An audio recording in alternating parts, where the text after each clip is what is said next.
I learned two things about Harlow Lake in my first winter back. The water looks clean until you're under it, and a town can decide what's true before you open your mouth. It was December when I started noticing the edits. Not the big, dramatic kind people imagine when they say they'd just know if their wife was cheating. Not lipstick on collars or perfume that didn't belong to us. That stuff is for movies and men who want to feel like detectives in their own living rooms. This was smaller, cleaner, professional. My wife didn't come home later. She came home with a new reason, a board meeting that ran long, a client dinner that couldn't be moved, a last-minute showing because the buyers are flying in, a charity vendor who only had this slot, like time itself had decided to inconvenience her, but only in ways that made her look important. Celeste Arkwright had always loved importance. She wore it the way other people wore perfume, just enough to make you lean in, not enough to make you gag. Luxury real estate. A charity board that liked to call itself the heart of the lake. The kind of friends who smiled like they'd practiced in mirrors. And me, Dorian Voss, site supervisor, logistics, the guy in boots and a jacket that smelled like cold metal, the husband who looked fine in photos because a man is just a backdrop if he stands still and doesn't ask for much. Harlow Lake loved Celeste, in the way a small town loves the prettiest thing it can show off to outsiders. She was proof that you could live here and still have gloss on your life. It didn't love me. It tolerated me. Like a dog you didn't want to pet, but couldn't kick because it belonged to someone you respected. I got used to that. I learned the rules. Keep your head down. Build what they'll brag about later. Smile at the fundraisers. Shake hands with donors who wouldn't remember your name in 10 minutes, but would remember the way your hands looked. Rough, honest, uninvited. I didn't mind being overlooked, until Celeste started using it. The first time I felt it was at the Marina Café. Not even the fancy place on the other side of town with the stained glass windows and the menu that reads like a poem. Just Junie Pell's little spot. Coffee, muffins, soup that tasted like someone cared. I stopped there because my crew needed extra fasteners, and the hardware store guy took lunch whenever he felt like it. The cafe was warm, and I was cold down to the bone. Winter does that, makes even your thoughts feel like they have edges. Junie saw me and gave me the same look she always did, friendly, curious, hungry. "Dorian," she said, drawing my name out like it was a headline. "You doing okay?" That was the first edit. People don't ask if you're doing okay unless something is already wrong, or unless they want to be the first person to say they noticed. "I'm good," I said. "Why wouldn't I be?" Junie's smile didn't change, but her eyes did. Flicked over my shoulder like she expected someone to walk in behind me and confirm the rumor she already had. "You know," she said softly, "with the holidays, it's a lot." I nodded like she'd said something normal. Picked up my coffee, paid, left before she could sharpen the knife. Outside, the air felt cleaner. It also felt like it had teeth. On my way back to the truck, my phone buzzed. Celeste's name lit up the screen, bright and perfect, like she hadn't ever lied to me in her life. Her text was neat, running late, vendor issues, don't wait up, love you, love you. It's a phrase that can mean 1,000 things, and in that moment it meant one. Don't look too closely. I drove to the site and worked until dusk. Metal clanging, men yelling measurements. The familiar rhythm of building something that would outlast the people who pretended it mattered.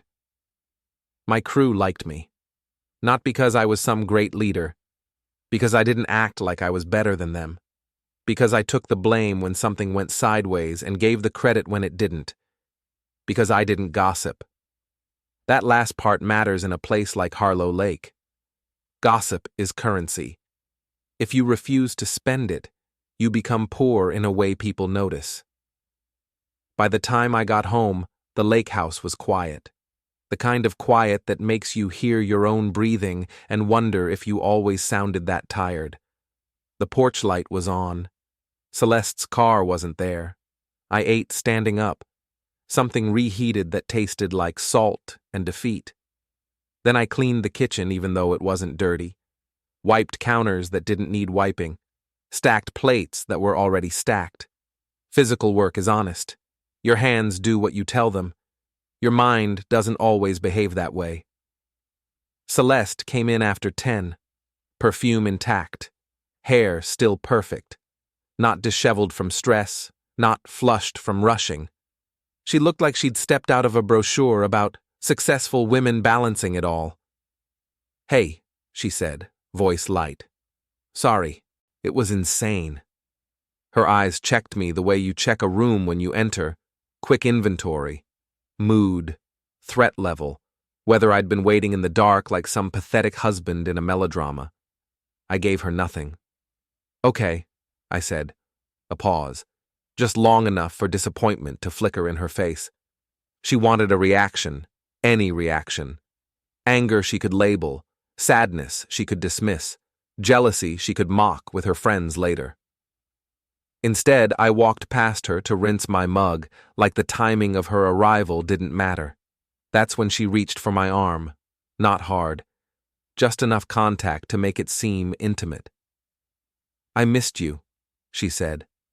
It landed wrong, like a line delivered in the wrong scene. I looked at her hand on my sleeve. Her nails were freshly done. A pale, expensive color that looked innocent until you thought about it too long. "Busy day?" I asked. She nodded. "The board is a nightmare right now. And Vaughn's pushing the marina donation package. He wants it finalized before Christmas." There it was. His name. Casually inserted. Like he was part of our life now. Like I should recognize the sound of him as normal. Vaughn Ketter, local investor, marina partner. The kind of man who wore confidence like it was inherited. Everyone liked him. Not because he was kind. Because he made people feel like they were included in something. Like the lake was a private club, and he'd let you in if you laughed at his jokes. I'd met him 3 times in the last year. Each time, he shook my hand like he was testing the grip strength of a tool he didn't plan to buy. "Oh," I said. "Vaughn." Celeste's gaze sharpened. "Yes, Vaughn. He's been really helpful." Helpful. Another word that means 1,000 things. She went upstairs to change. I listened to her footsteps, the bathroom door, the sink running. I imagined her washing off the day, washing off whoever else might have been close enough to leave something behind. I didn't smell another man on her. I didn't find a hairpin. I didn't see a message pop up on her phone with a heart emoji and a nickname. This wasn't messy cheating. This was cheating done by someone who understood presentation. Over the next 2 weeks, the edits got bolder. Celeste started scheduling us around her. Not in a "my job is demanding" way. In a "your life is flexible, mine is not" way. She'd ask me to attend a charity prep meeting like it was a gift. "You can come if you want," she'd say, smiling. Like she wasn't asking me to sit quietly in a room full of people who treated me like a coat rack. The first time I went, I watched the room the way you watch a storm line on the horizon. Polite faces, tight laughter. People who had never lifted anything heavier than a wine glass but spoke about community like they'd built it with their bare hands. Celeste floated. She always did. Men leaned in when she spoke. Women nodded like they'd been trained. And Vaughn was there, not with his arm around her, not kissing her cheek, nothing overt, just close. Too close for a man who wasn't her husband. He stood behind her chair with that casual ownership some men are born with. He would lean down to murmur something in her ear and she'd smile, small and private, like it was their joke and the rest of us were just extras. Once, I saw his fingers touch the back of her chair near her shoulder, barely contact, a brush that could be dismissed as accident. Celeste didn't flinch. She didn't pull away. She didn't look at me. People talk about gut feelings. Mine wasn't a gut feeling. It was a ledger, a list of tiny moments that didn't belong to me, stacked until the weight became undeniable. At one point, the board chair, a woman with a necklace that could have paid off my truck, Asked Celeste if the donation package could include some labor to help build the new pavilion. Celeste glanced at me like she'd just remembered I existed. "Oh," she said, with a laugh that made me feel like a joke. "Dorian can probably handle that. He's good with all of that." All of that. As if the work I did was one big indistinct pile of dirt and tools. The chair smiled at me like you smile at a handyman who showed up on time. "Wonderful," she said. "We love when husbands support their wives." Support. Like I was a belt holding up her outfit. I smiled back, not because I wanted to, because in rooms like that, you either smile or you become the story they tell later. On the drive home, Celeste talked about decor and vendors and seating charts. I kept my eyes on the road, my hands steady on the wheel. "You were quiet tonight," she said, not casually. Testing. "I'm tired," I said. She studied me. "Don't be weird, okay? Everyone likes you." That was when I almost laughed. A dry little sound I swallowed. Everyone tolerated me because Celeste had chosen me once. That choice was expiring, and I could feel the town preparing to renew its loyalty to her. A few days later, I stopped by the marina for a supply pickup. Winter meant fewer boats, but Vaughn's office lights were on. His truck was out front. Celeste's car was parked behind the warehouse. Not in the main lot, not where clients park, behind, where the wind hits harder and no one looks unless they already have a reason to. I sat in my truck with the engine off, hands on the steering wheel like I was practicing being calm. From where I was, I could see the side door of the warehouse. The ground around it was wet, darker than the rest. Tracks, fresh. I waited. I told myself I was just checking, just making sure. The same way you check a lock twice at night if you heard a noise earlier. Then the warehouse side door opened. Light spilled out, warm and yellow against the cold. A silhouette moved inside, tall, broad shoulders. Vaughn. Then another figure stepped closer, and even as a silhouette, I knew her. The way she held herself. The way she tilted her head when she listened, like she was granting attention rather than giving it. Celeste. They didn't kiss in the doorway. Not like teenagers, not like idiots. She touched his arm. He leaned in, their heads close, an intimacy so casual it made my teeth ache. Then the light cut off, the door shut, and the lake wind slid across the parking lot like it had been waiting to whisper, "See? You weren't crazy. You were just late." I didn't storm out. I didn't march to the door. I didn't pound my fists like I was in some cheap drama with an audience. I started the truck and drove away slowly, because a man leaving fast looks like a man running. My phone buzzed before I hit the main road. Celeste again. Her text popped up like a smile. "Running late, showing a property, don't wait up, love you." I stared at the screen until the words blurred into something uglier. Then I typed back with the same calm she used on me. "Okay, drive safe." And I realized something that made my hands feel cold even inside the heated cab. She wasn't just cheating, she was rehearsing. And somewhere in town, people like Junie Pell were already waiting to see how the supporting husband would behave when the lead actress decided to change the script. The next morning I woke up before the alarm. The way you wake up when your body already knows something your mind is still trying to negotiate with. The lake outside the window was flat and gray, like it had been painted over. No wind, no birds. The kind of quiet that feels staged. Celeste was still asleep beside me, turned slightly away. Her hair fanned across the pillow in a way that would have looked tender if I hadn't seen it under warehouse light the night before. I watched her breathe for a full minute, waiting for some sign of guilt to leak out of her pores. Nothing. She looked peaceful, safe, like the world had never demanded anything from her except to be admired. I slid out of bed and padded downstairs in socks. The house creaked in a few familiar places, small noises that used to feel like home. Now they felt like a witness clearing its throat. In the kitchen I made coffee and stood by the sink while it brewed. I didn't sit. Sitting feels like surrender.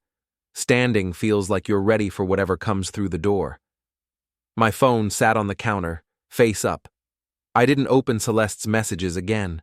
I didn't scroll. I didn't do any of the desperate, humiliating things men do when they want pain to turn into certainty.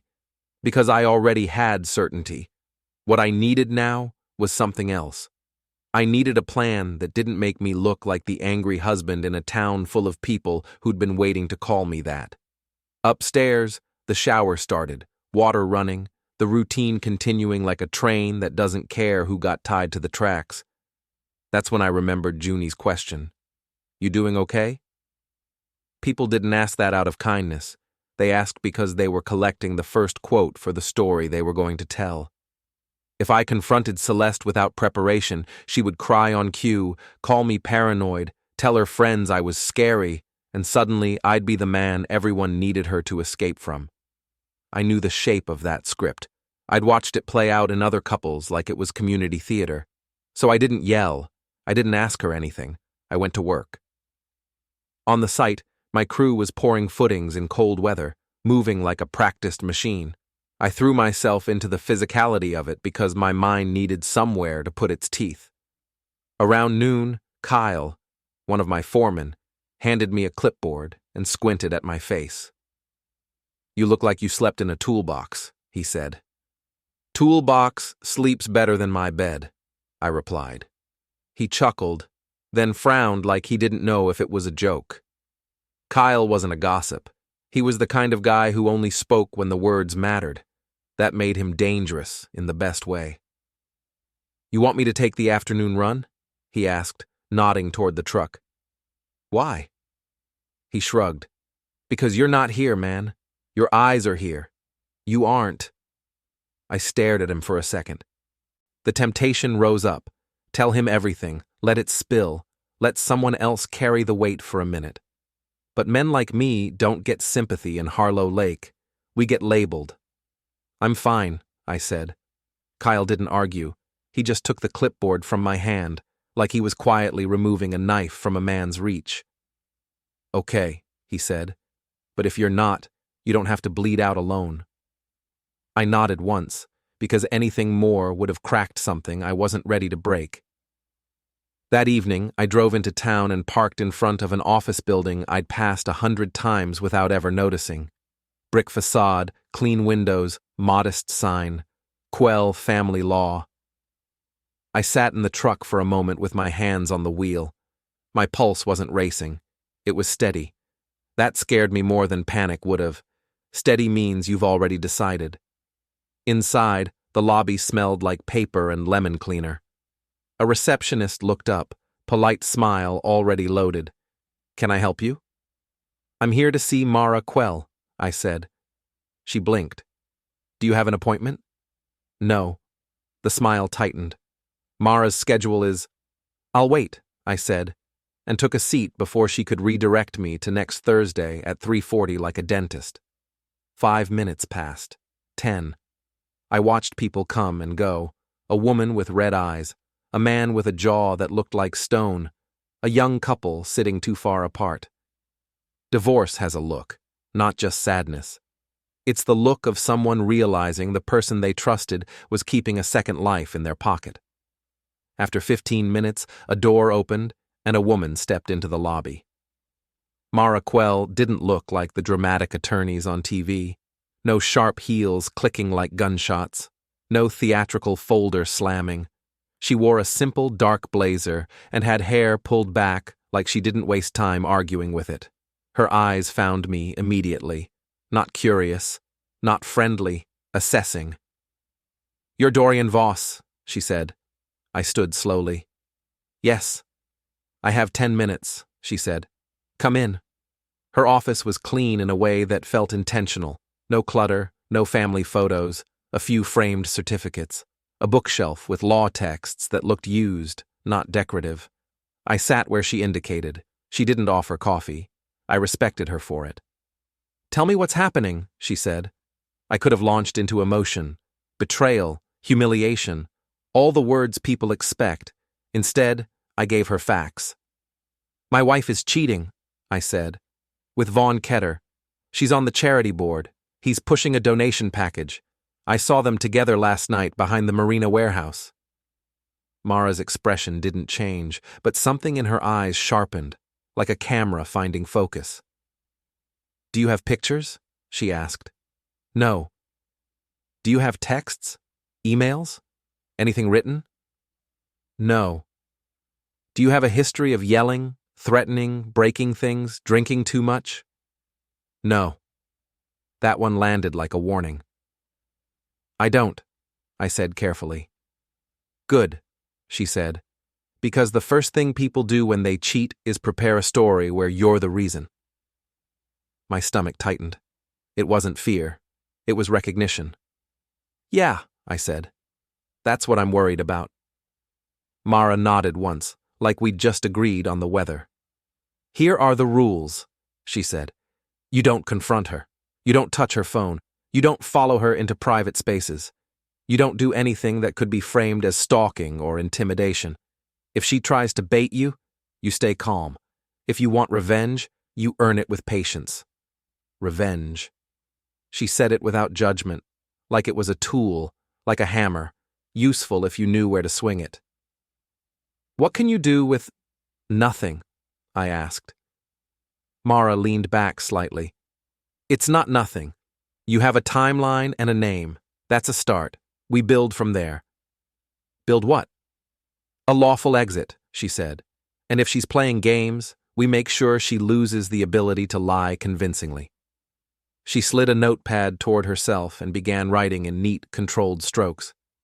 Where do you live? Lake House, East Ridge. Married how long? 8 years. Kids? No. Assets? I gave her the basics. Mortgage, vehicles, my retirement account, her brokerage commissions, the fact that she kept most things in her name because it looked cleaner for clients. Mara's pen paused. That's interesting, she said. It's convenient, I corrected. For her. Mara's mouth twitched, not quite a smile. Do you share accounts? She asked. One joint for bills. She has her own. I have mine. Good, she said. Less mess. More clarity. She wrote again. Do you have any witnesses who've seen inappropriate behavior? She asked. I thought of the charity board meeting. Vaughn behind her chair, the private smiles. People have seen, I said, but they pretend not to. Mara nodded. Then we'll give them a reason to remember. She reached into a folder and handed me a card. Oren Sable, licensed investigator. Is he legal? I asked. He's boring, Mara said. Which is what you want. He takes pictures in public. He documents. He doesn't trespass. He doesn't hack. He doesn't find miracles. I turned the card over in my fingers. Why do I feel like you've said that sentence before? I asked. Mara looked at me for a long moment. Because men come in here angry, she said, and anger makes them sloppy. Sloppy makes them lose. You don't feel sloppy. I didn't tell her the truth, that I felt like something inside me had gone numb, and numbness made me precise. I don't want to lose, I said. Then you don't get dramatic, she replied. You get strategic. I stood to leave. My 10 minutes were gone, but Mara didn't seem eager to push me out. At the door, she said, One more thing. I paused. If she's cheating with Vaughn Ketter, Mara said, there's a good chance she's not just cheating. She's leveraging. People like that don't do anything without a reason they can sell. I swallowed. What kind of leverage?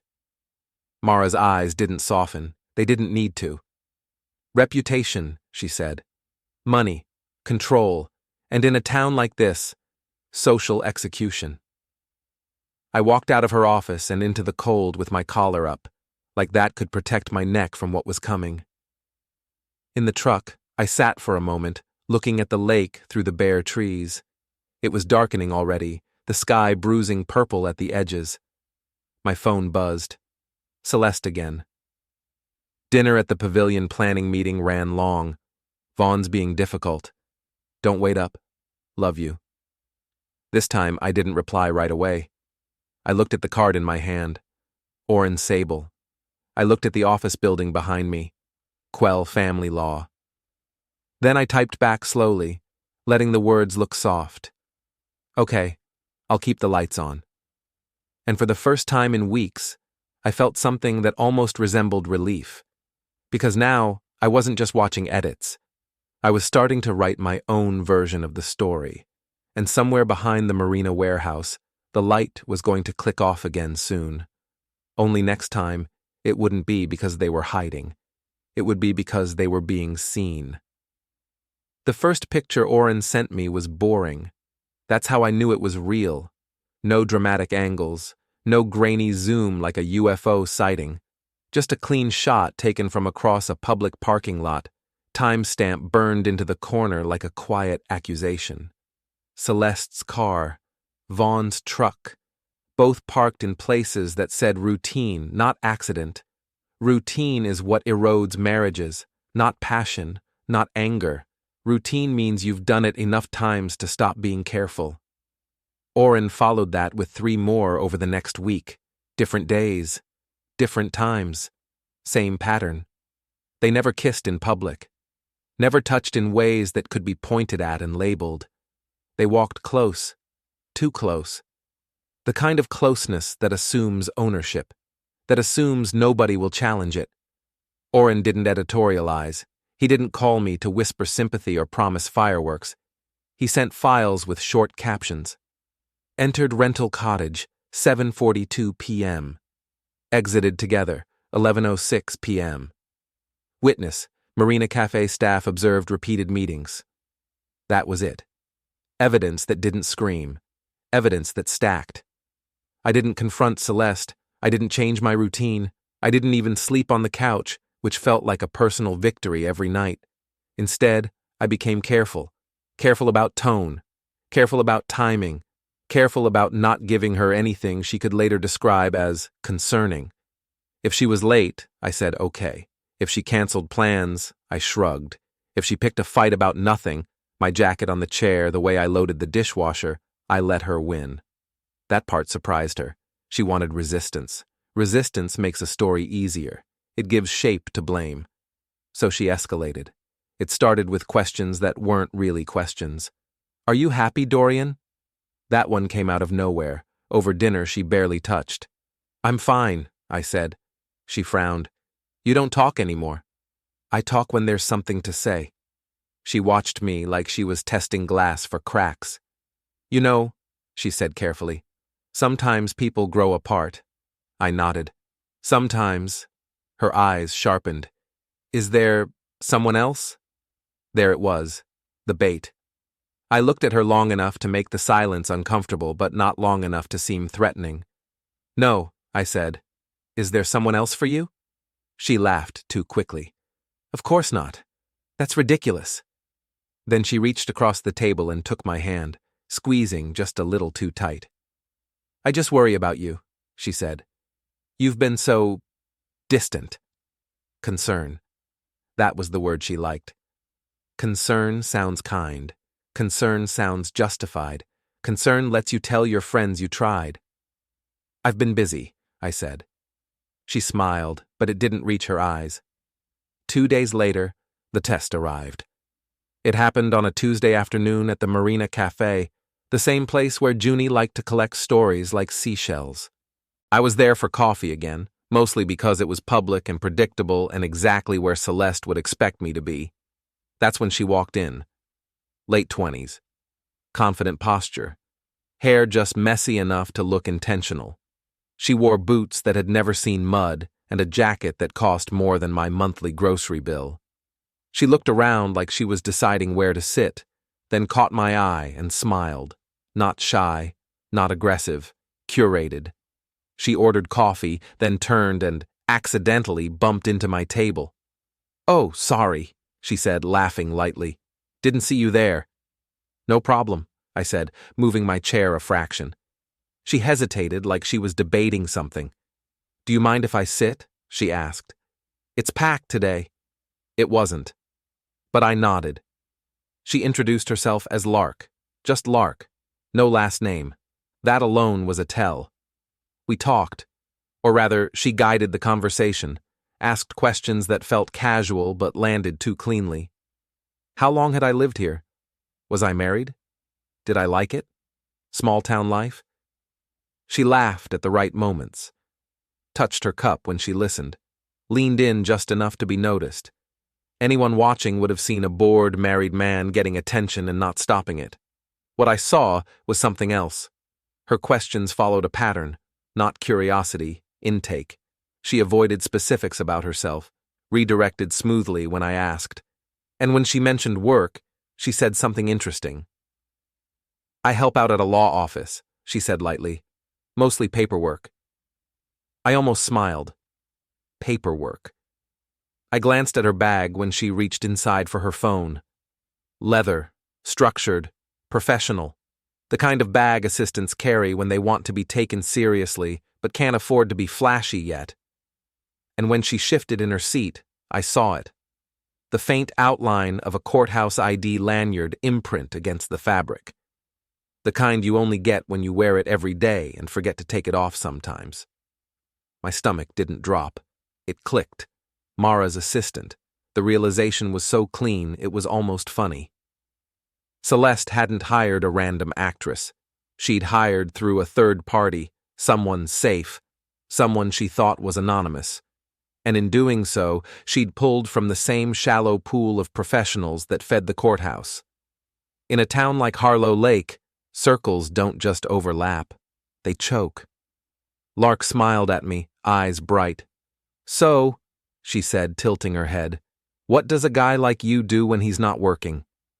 I could have shut it down right there. I could have stood up, thanked her for the coffee, and walked out like the loyal husband she wanted to prove I wasn't. But loyalty isn't always about refusal. Sometimes it's about control. I smiled back, small, polite. But I'm not gone. Her eyes flickered. Interest, or approval, hard to tell. We talked for 20 minutes, long enough for Junie to glance over twice, long enough for anyone watching to take mental notes. I didn't flirt back. I didn't cross lines. I stayed just inside the space where everything could be interpreted, however someone wanted. When I stood to leave, Lark hesitated. Maybe we could, she started. Maybe, I said, cutting in gently. But I'm married. She nodded, disappointed but impressed, like I'd passed the test anyway. Outside, my phone buzzed. Celeste. Quick question. Where are you? I typed back while walking to my truck. Marina Cafe. Heading out now. 3 dots appeared immediately, then vanished. When I got home that night, Celeste was unusually affectionate, laughing, touching my arm, asking about my day with interest that felt rehearsed. You seem lighter, she said. Do I? I asked. She studied my face, searching. I think we're in a good place, she said. I nodded. I think so too. She kissed my cheek and went upstairs humming, like a woman who'd just checked off the last item on a list. I waited until she was asleep before I checked my phone. A message from Mara, short, direct. Did you meet Lark today? I stared at the screen, then typed back. Yes. Played along, clean. A few seconds passed. Then, good. We're ready. I set the phone down and lay back, staring at the ceiling. Celeste thought she'd proven something. She thought she'd won. What she didn't know, what she couldn't know, was that the exit strategy she'd been planning in secret had already been mapped from the other side. And tomorrow morning, while she was still smiling into her coffee, someone was going to knock on a door she thought she controlled, with papers. And no room left to edit the story. The knock came at 9:14 a.m. I know the exact time because Celeste checked her watch before she opened the door, already irritated, already late for something she considered important. She'd dressed carefully that morning, soft gray coat, hair pulled back in a way that said composed, not defensive. She'd been humming again while making coffee, phone propped against the counter as she skimmed emails and texts from people who still thought she was in control. She glanced at me over the rim of her mug. You don't have to wait up tonight, she said. The board's meeting with donors. It'll be long. Okay, I said. That word had become my weapon, simple, non-reactive, unusable against me. The knock came again, firmer this time. Celeste frowned. Are you expecting someone? No, I said. She walked to the door, annoyance already sharpening her steps. She opened it halfway, still holding her phone like she might need it to call someone important in a hurry. A man stood on the porch, mid-40s, neutral suit, no smile, clipboard in one hand, envelope in the other. Celeste Arkwright? He asked. Yes, she said, chin lifting. What is this about? I have documents for you, he said. You've been served. The word didn't land right away. It hovered in the space between them like a foreign language. Excuse me? She said. The man extended the envelope. Divorce petition and accompanying motions. You're listed as respondent. Her face drained so fast it was almost impressive. Not shock, calculation interrupted. This is a mistake, she said automatically. My husband and I'm her husband, I said from behind her. She turned slowly. For a second, just a second, I saw it. The moment her mind tried to rewrite the scene. Tried to turn this into an ambush she could flip, a misunderstanding she could weaponize. Then she saw my face. Calm, awake, finished with pretending. You can leave it, she said to the man, her voice suddenly tight. He placed the envelope on the entry table, nodded once, and stepped back down the porch. The door closed with a soft click. Celeste stared at the papers like they might bite. You filed for divorce? She asked. Yes. When? She demanded. Before yesterday, I said. Her eyes snapped up. Before what? I met her gaze evenly. Before you hired someone to test my loyalty. For the first time since I'd known her, Celeste didn't have a line ready. She laughed instead, a short, brittle sound. You're paranoid. Her name is Lark, I said. She works at Mara Quell's office. You should have checked closer. Silence stretched, thick, suffocating. You set me up, she said finally. No, I replied. You set yourself up. I just didn't trip. She grabbed the envelope and flipped it open with shaking fingers, scanning pages faster than anyone actually reads. Her lips moved as she saw the headings, the motions, the requests, financial protections, preservation orders, temporary occupancy. Her breathing changed. You can't do this, she said. The house is marital property, I said, and until the court says otherwise, neither of us gets to play games with it. She looked at me like she was seeing a stranger, like she'd been sure I was a prop and suddenly realized I had lines. You think this makes you smart? She said. Serving me like this? Humiliating me? I think it makes this real, I said. And overdue. She straightened, anger sliding into place like armor. You have no proof, she said. You have nothing. And when people hear about you entertaining some girl at the Marina Cafe, they'll hear whatever you tell them, I said. Just make sure it matches the timeline. Her eyes narrowed. What timeline? I didn't answer. She stormed past me toward the kitchen, already typing furiously on her phone, calling someone who'd tell her what she wanted to hear. I watched her go, feeling something inside me settle. Not satisfaction, not joy. Alignment. My phone buzzed in my pocket. Mara. Service confirmed, her message read. Expect retaliation, stay clean. I slipped the phone back into my pocket as Celeste's voice rose in the kitchen, sharp and urgent, already spinning the first version of the story. I let her. Because outside, across town, Vaughn Ketter was about to learn that confidence only works when nobody is documenting your footsteps. And tonight, I wasn't staying home. Tonight, I was going to the marina. The marina looked different at night. During the day, it pretended to be friendly. Boats lined up like toys, flags snapping politely, the lake sparkling just enough to make people forget how deep it really was. At night, it dropped the act, Lights pooled on wet pavement. The water turned black and reflective, like it was keeping records. I parked where I wouldn't stand out. No rush, no engine revving. I checked my mirrors the way you do when you're not looking for trouble but you're prepared for it.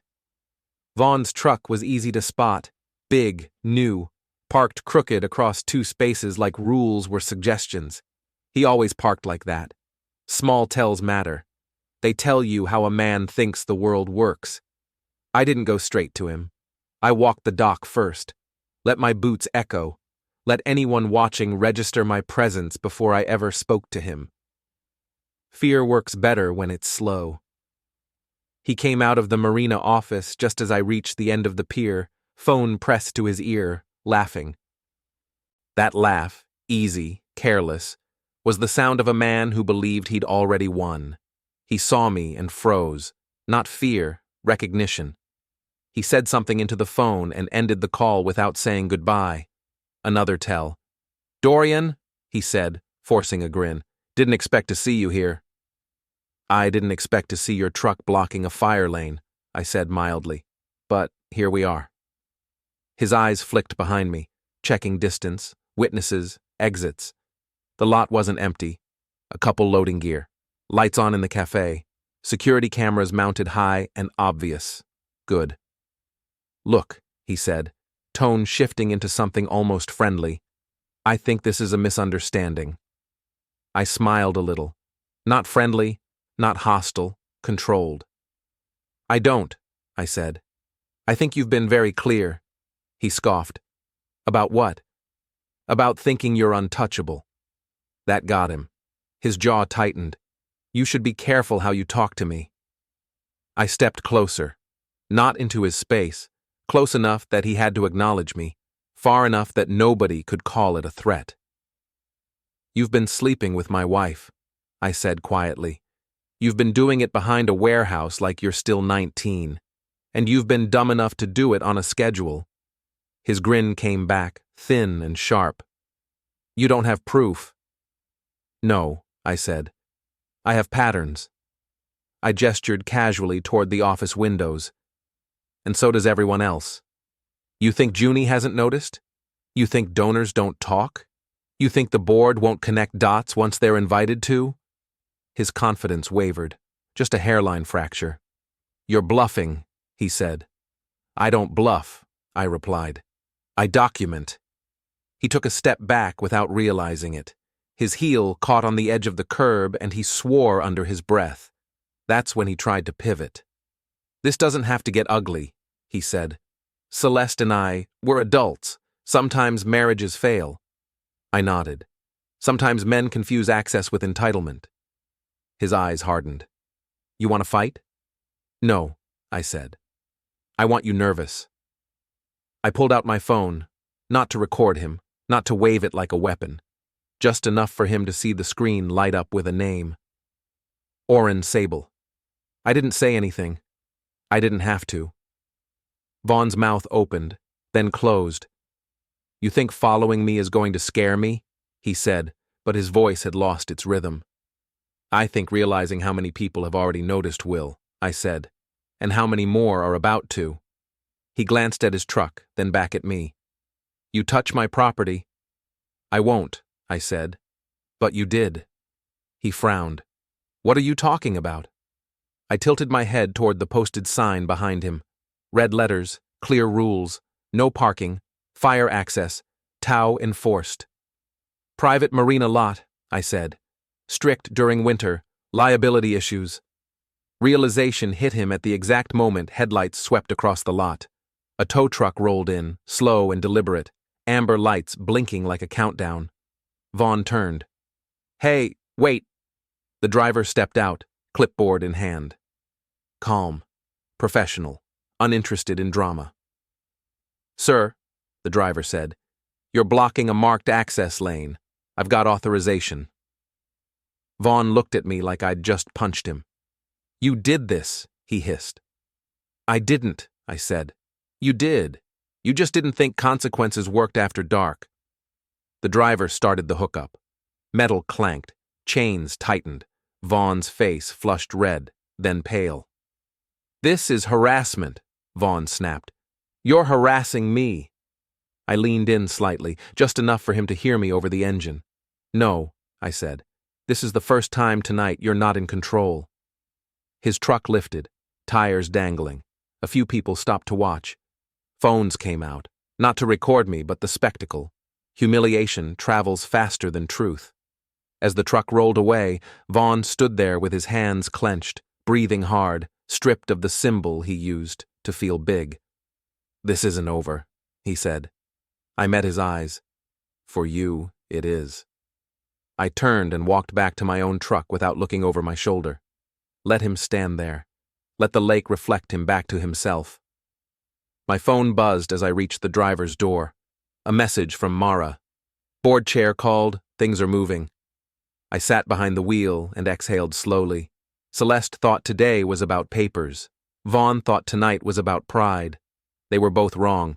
This wasn't about paperwork or parking violations. It was about stripping away the illusion that they were untouchable. And tomorrow, when the charity pavilion filled with polite smiles and practiced concern, they were going to find out how quickly a town turns when it's given permission to remember what it's already seen. The charity pavilion smelled like pine cleaner and money. Fresh wreaths hung on the doors. White lights wrapped the beams in careful spirals. Everything about the place said generosity, but nothing about it felt warm. It felt staged, like a courtroom pretending to be a party. I arrived early on purpose. Early means you're not reacting. Early means you're part of the infrastructure, not the audience. Celeste was already there. She stood near the center of the room, clipboard in hand, directing volunteers with the confidence of someone who believed the night still belonged to her. Her posture was perfect, her smile calibrated. If anyone had told her 24 hours earlier that her marriage would be imploding by sunset, she would have laughed and ordered another drink. When she saw me, her smile tightened. But she didn't falter. Good. I needed her composed. People started filing in, donors in tailored coats, board members wearing concern like jewelry. Vaughn's absence was noticed immediately, though no one said his name out loud yet. They never do at first. They wait to see who blinks. I took a seat near the back, visible but not central. A man who wasn't hiding, but wasn't begging for attention either. A few heads turned. A few whispers started.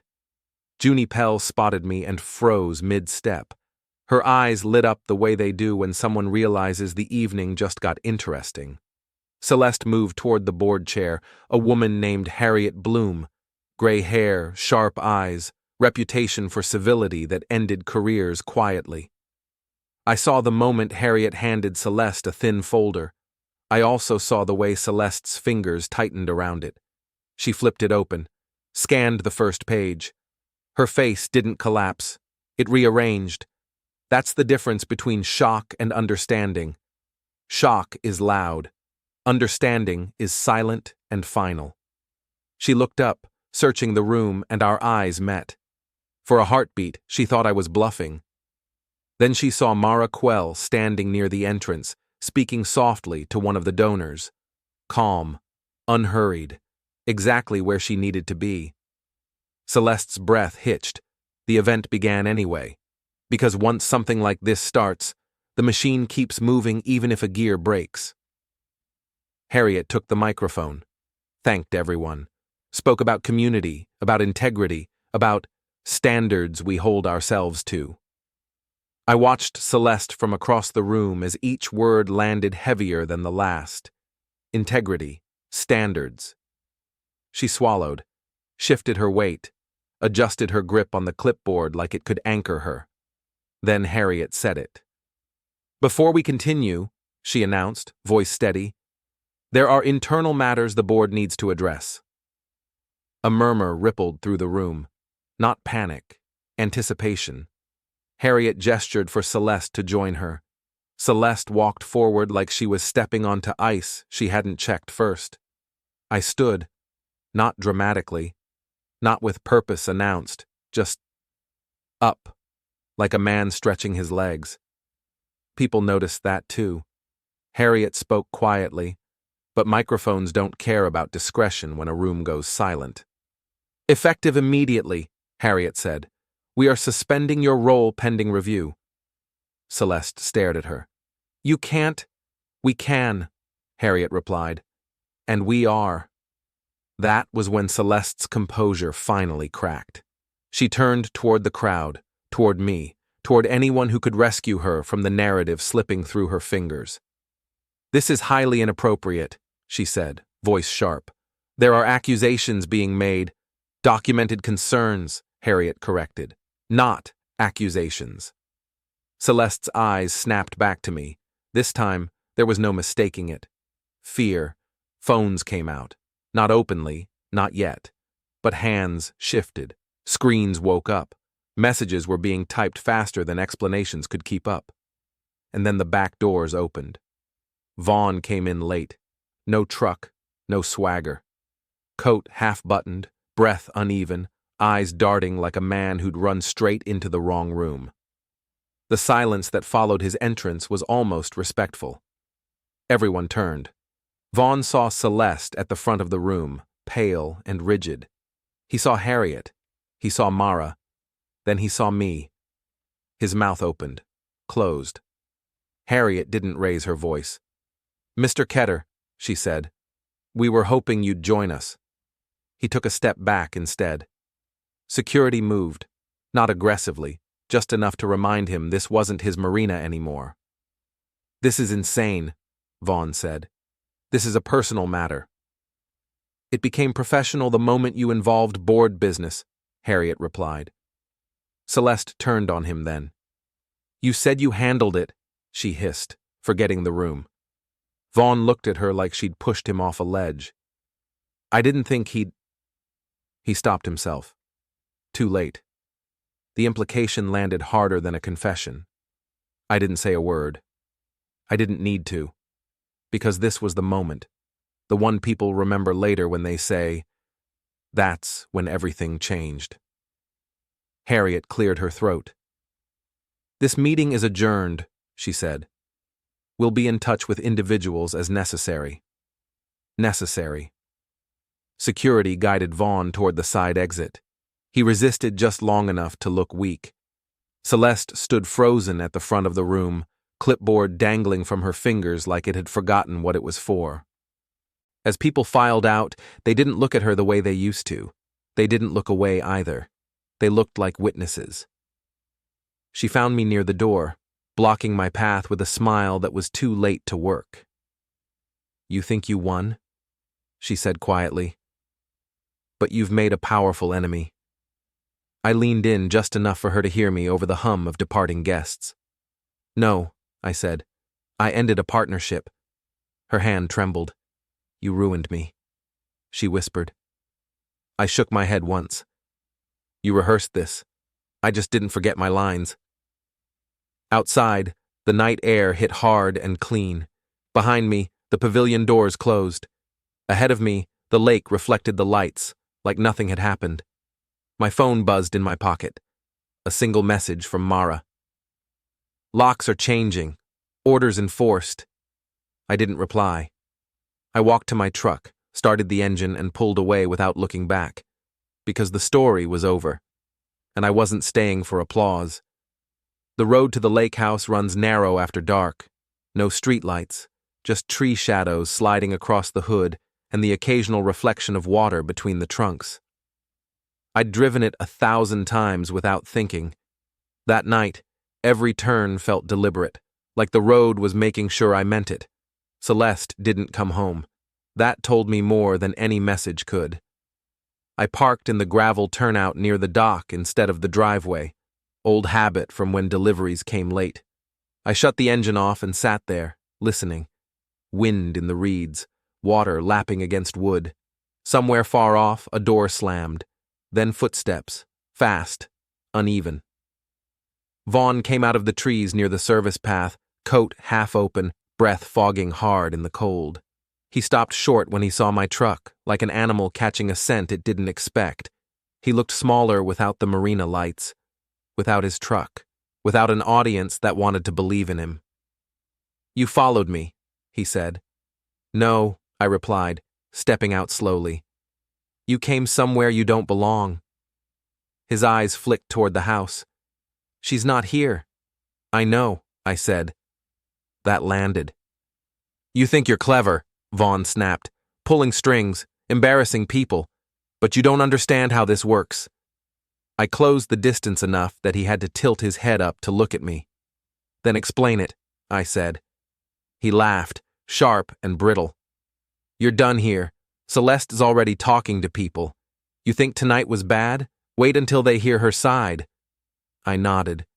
They already have. He froze.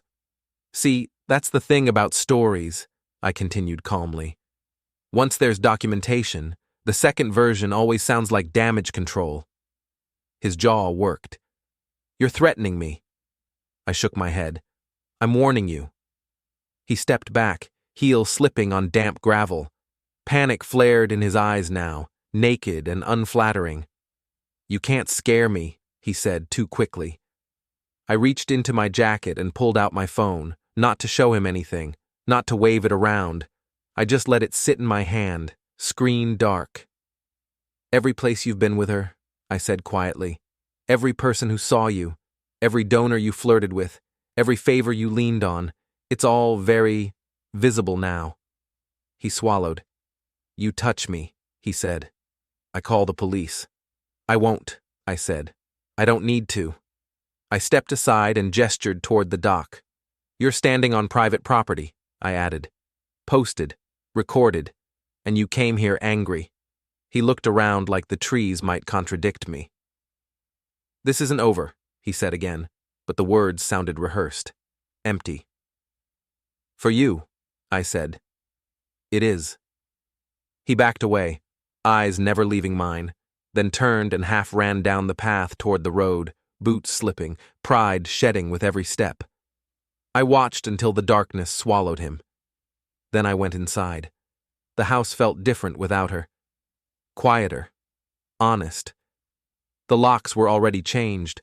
Clean work. Professional. A small sticker on the frame confirmed it. I poured a glass of water and drank it slowly, standing at the kitchen counter, looking out at the lake. My phone buzzed once. Celeste. Where are you? I didn't answer. A second message followed almost immediately. This isn't finished, I typed back with steady hands. It is for me. I set the phone down and let the silence settle. Outside, the lake didn't move, and for the first time in months, neither did I. Celeste arrived just before midnight. I heard her before I saw her, heels on gravel, uneven, rushed. The sound of someone who had finally run out of places where people pretended to listen. She tried the front door once, then again harder. When it didn't open, she stepped back and stared at it like it had betrayed her personally, like locks were supposed to remember who used to own the room behind them. I didn't move right away. I let the moment stretch. Because silence, when someone is desperate, is louder than shouting. She knocked again, this time with the flat of her hand. Dorian, she called, voice tight. Open the door. I walked over and stopped on the other side of it, close enough to hear her breathing, fast, shallow. I'm here, I said. Her shoulders dropped a fraction. Relief. Then anger rushed in to replace it. What the hell do you think you're doing? She snapped. Changing the locks? This is my house. Our house, I corrected. Until today. You humiliated me, she said, in front of everyone. I pictured the pavilion, the faces, the quiet shift when power changes hands. You humiliated yourself, I replied. I just stopped catching you. She scoffed. You planned this, with your lawyer, with that girl. Yes. The word landed clean. No defense. No apology. She stared at the door like she expected it to soften. You think you're some kind of mastermind now? She said. You think people won't take my side? They already chose, I said. They just hadn't been given permission to admit it. Her voice dropped, dangerous and pleading at the same time. You're throwing everything away. I leaned closer to the door. No, I said. I'm keeping what's mine. There was movement behind her. Tires on gravel. Headlights swept across the trees. Vaughn's rental sedan rolled into view, stopping short when he saw her standing there. He got out slowly, like his body hadn't gotten the message yet that confidence was no longer useful. Celeste turned, startled. "You said you fixed this," she hissed. Vaughn looked past her, at the house, at the door, at me. "You told me he was weak," he said. She spun on him. "You said he wouldn't do anything." I opened the door then. Just enough. Cold air rushed in, lake smell, pine, consequences. They both went quiet. Vaughn took an instinctive step back. "You shouldn't be here," I said calmly. "Either of you." Celeste laughed, sharp and cracking. "You can't just erase us." "I didn't," I said. "You erased yourselves. I just stopped covering the mirrors." Vaughn clenched his fists. "You think this is over?" I met his eyes without blinking. "You lost your truck, your donors, your seat at every table that mattered," I said. "Tomorrow, you'll lose the marina partnership. Not because of me, but because people don't like surprises tied to their names." He swallowed. Celeste stepped forward, fury spilling over. "You don't get to walk away clean," she said. "I'll make sure everyone knows what you are." I nodded once. "You already tried," I said. "That's why it didn't work." Behind them, headlights appeared again. A second vehicle, then a third. Not police, board members, donors, people who'd followed the ripples back to the source. Phones in hands, faces set, witnesses. Celeste turned slowly, realization dawning too late. This wasn't a confrontation, it was a closing argument. I looked at her one last time. "Leave," I said. "Both of you." Vaughn hesitated. Then he walked away. Celeste stayed, eyes burning, chest heaving, waiting for me to break, to yell, to forgive, to collapse into something she could still control. I didn't. I closed the door. The lock turned with a clean, final sound. And that was it. No speech, no redemption, no aftermath. Just the moment the story ended. Exactly where they lost everything they thought they owned.